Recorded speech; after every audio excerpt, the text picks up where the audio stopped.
থাইয়ের fat reduce হবে, তার সাথে বেলি ফ্যাটও রিডিউস হবে। একটা এক্সারসাইজ করব, দুটো কাজ হবে।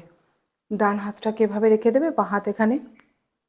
1 2 3 4 5।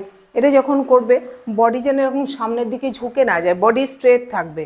6 7 8 9। এরকম একটা সাইডে কি করবে, এইদিকে প্রথমে করে নেবে, এদিকে 20 টাইমস করবে, এদিকে 20 টাইমস হয়ে গেলে আবার একইভাবে অপোজিট সাইডে। 1 2 3। খেয়াল রাখতে হবে কিন্তু বডি যেন একদম সামনের দিকে হেলে না যায়, স্ট্রেট থাকে। 17 18 19 20 and relax.